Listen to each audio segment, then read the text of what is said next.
Hey guys, this is Avi123, and today I'm going to be going over what Xur, the Agent of the Nine, has in his inventory this week. And he does have the exotic upgrades this week. He has 6 pieces of armor and 6 weapons. He has 2 for the Hunter, 2 for the Titan, 2 for the Warlock. I'm not really sure if it's supposed to be like that or if that's just coincidence that he has 2 for each class, but that is very nice if that is supposed to be like that.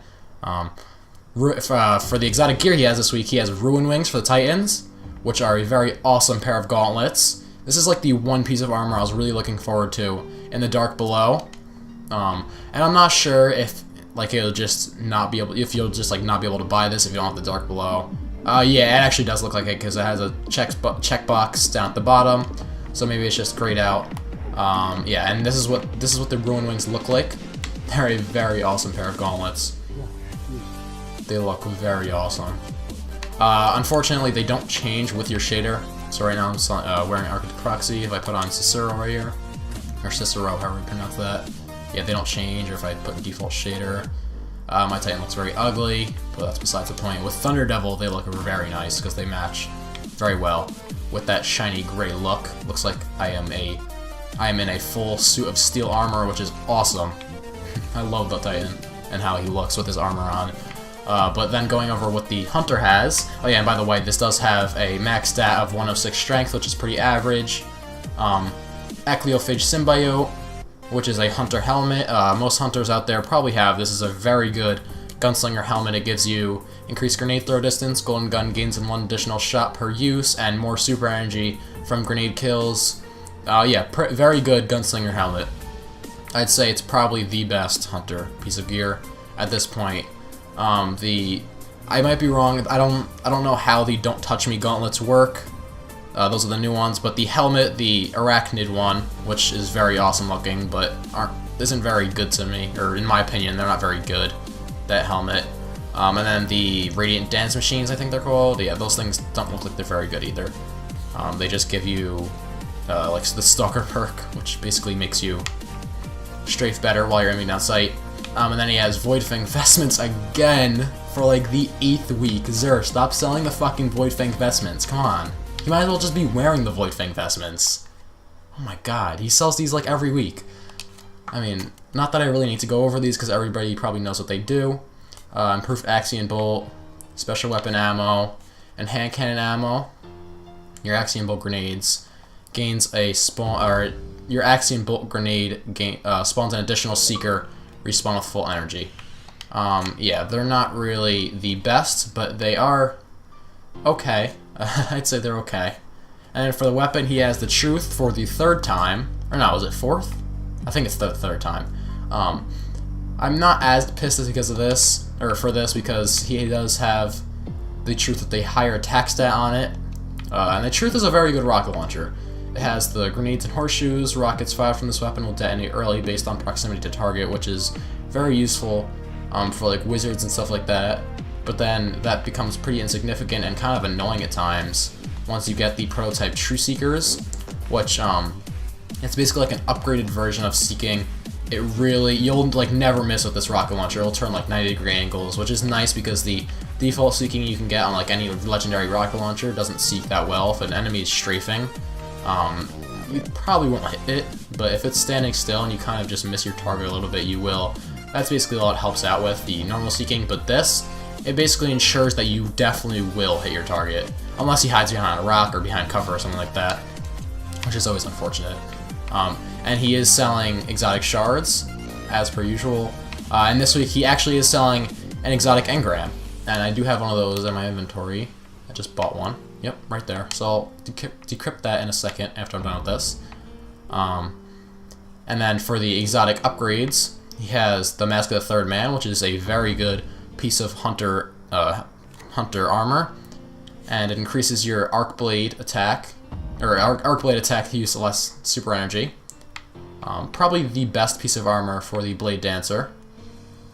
Young Ahamkara's Spine, which is not the best piece of armor for the Hunters, but if you use Trip Mine a lot in PvP, I wouldn't really upgrade it. I wouldn't really upgrade this piece of armor regardless because it's more of a PvP type of armor because the trip mines, you can, with this piece of armor, you could basically use them like claymores or any type of trip detonation type of explosive, like a claymore or a bouncing Betty.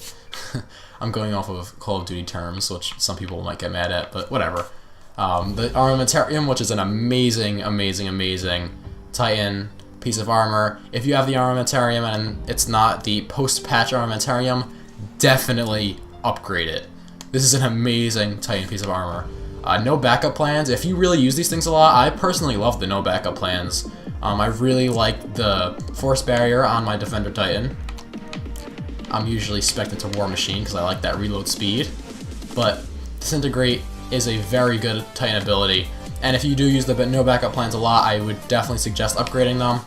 But the Light Beyond Nemesis, on the other hand, I would definitely not upgrade because, again, it is more of a PvP thing, and upgrading it, unless you really absolutely want that stat upgrade on that strength, you want more strength, then I would not suggest upgrading this thing. But yeah, it's more of a PvP, and upgrading it really doesn't give you anything in PvP other than, like I said, the stat upgrade. And then Stunbreakers he has, which, if you use Stunbreakers a lot, they're not terrible gauntlets. The upgrade on it, increased duration of with your solar grenades, is very good. It's not, solar grenades are very useful, but if you don't use solar grenades a lot, then first of all, you shouldn't be using Sunbreakers, and second of all, don't upgrade them. But yeah, other than that, they are pretty good Warlock gauntlets. And moving on, the Suros Regime, very good auto rifle, one that I don't use a lot, but I'm probably not going to be upgrading it. But if you do use the Suros Regime, obviously upgrade it because it gives you that higher attack stat. And then moving on, Red Death is a very, I mean, I don't have this gun, so I can't give you any opinions on it, but apparently it is a pretty good, I've heard mixed reviews on it. It is a pretty good pulse rifle with a slower rate of fire, but the impact is very good on it. So if you use it a lot, like most other things, upgrade it definitely. The Last Word, I love this gun. I absolutely love this gun. And I don't use it a lot in PvE because it's not the most practical, but it is an awesome, awesome gun. Yeah, and I will definitely be upgrading this once I get enough Glimmer. Then moving on to Thorn. After patch, it is a very good hand cannon. It is probably up there in the top 5, or top 3 actually, depending on your opinions on hand cannons and how you like them. This to me is probably my second favorite hand cannon, right up there next to the Last Word. But the Mark of the Devourer upgrade is very, very useful. Final Round, not as much, but the Perfect Balance and Senta upgrades are also very useful. This is a overall very good hand cannon, and if you do not want to wait to get the exotic bounty for it, then I definitely suggest upgrading. I actually have a freshly upgraded Thorn in my inventory right now. And I will clarify something right now. If you upgrade something that you've spent an exotic shard on, you do need to spend another exotic shard on it. That was kind of speculation with some people.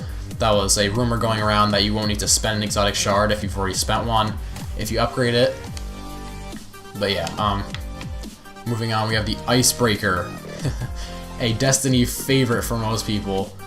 And I'm going to upgrade this thing right now just to show you guys how it works. 7,477 Glimmer, plus an exotic shard, and an Icebreaker gives me the higher attack stat Icebreaker. This is an insanely good weapon. If you have it, definitely upgrade it. Regenerative ammo, and just an insane impact for snipers. Just makes this sniper probably one of the best guns in the game. And then moving on, Thunderlord. Another gun that I don't have, so I don't have a very good opinion on it, or a very good formulated opinion on it. But I have heard from people that I know that this is an amazing machine gun, and it deals a lot of damage. But if you don't use it a lot, don't upgrade it. If you don't like it, don't upgrade it. Same with every other gun. And then down at the bottom in the Curios, he has pulse rifle telemetries, scout rifle telemetries, and fusion rifle telemetries, and then he has plasma drive and emerald coil. Both of these things I definitely wouldn't suggest getting because, number one, a lot of people in the Destiny community probably have pre-ordered or gotten the expansion pass, and to me, I think that the EV Tumbler is the EV30 Tumbler is probably the best sparrow in the game. And on top of that, if you have a time breaker, there's absolutely no point in getting one of these. And then the fusion rifle telemetry, scout rifle telemetries, pulse rifle telemetries. I'm pretty sure he sold fusion rifle and pulse rifle last week. I could be wrong about that though. Scout rifle, I don't think he's sold in a while. So if you really want to upgrade a scout rifle that you like, then definitely grab this. But yeah, and I'm gonna end this video with decrypting my exotic engram that I just bought from Xur before this video started. And let's see what I get from it. I'm hoping for something good, like the new Warlock helmet. Oh, I'm nervous. Oh, yes! Yes! Awesome! Holy shit, I really wanted this. That is amazing. Alright, let's put this thing on really quick. Nice. Nice. Does it have the... Yep. Has the higher light level. That is awesome. That is absolutely awesome. Stop listening. God, I hate this thing. I hate Xbox. Or the Kinect, not Xbox. Yeah, the Helm of St. 14. Wow. I really wanted this thing. I'm so happy right now. That is amazing. How many emotes do I have? Should I get another one? Should I get another one?